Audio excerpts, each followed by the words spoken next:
જંગલમાં એક તળાવ હતું. તેના કિનારે એક મોટું ઝાડ હતું. આ ઝાડ પર ઘણા બધા વાંદરા રહેતા હતા.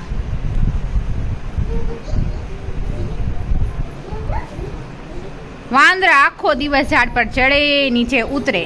એમના બચ્ચા એમની પાછળ હુપાહુપ કરતા દોડે. બહુ મસ્તીખોરો ને તોફાની હતા. એકબીજાની પૂંછડી ખેંચે, કાન ખેંચે, મસ્તી કરે, થપ્પડ મારે, એકબીજાના ટોલા ગોતે. આખો દિવસ રમે અને અંધારું થાય તો પણ જપે નહીં.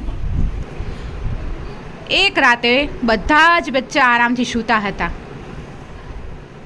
એક બચ્ચાને પાણીમાં કંઈક ચમકતું દેખાયું.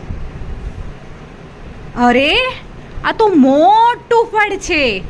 એને પાણીની બહાર કેવી રીતે કાઢીએ?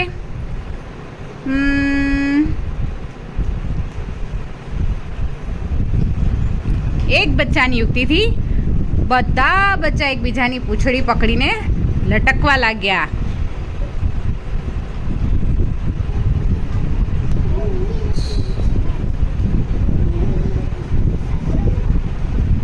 બધા એકબીજાની પૂંછડી લઈ પકડી અને લટકાઈ ગયા.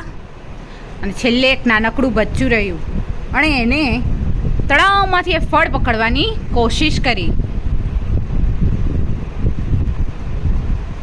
પરંતુ સૌથી ઉપરના બચ્ચાનો હાથ છૂટી ગયો અને બધા પડ્યા ધડામ કરતા તળાવના પાણીમાં. એને જોઈને બીજા બચ્ચા પણ હસવા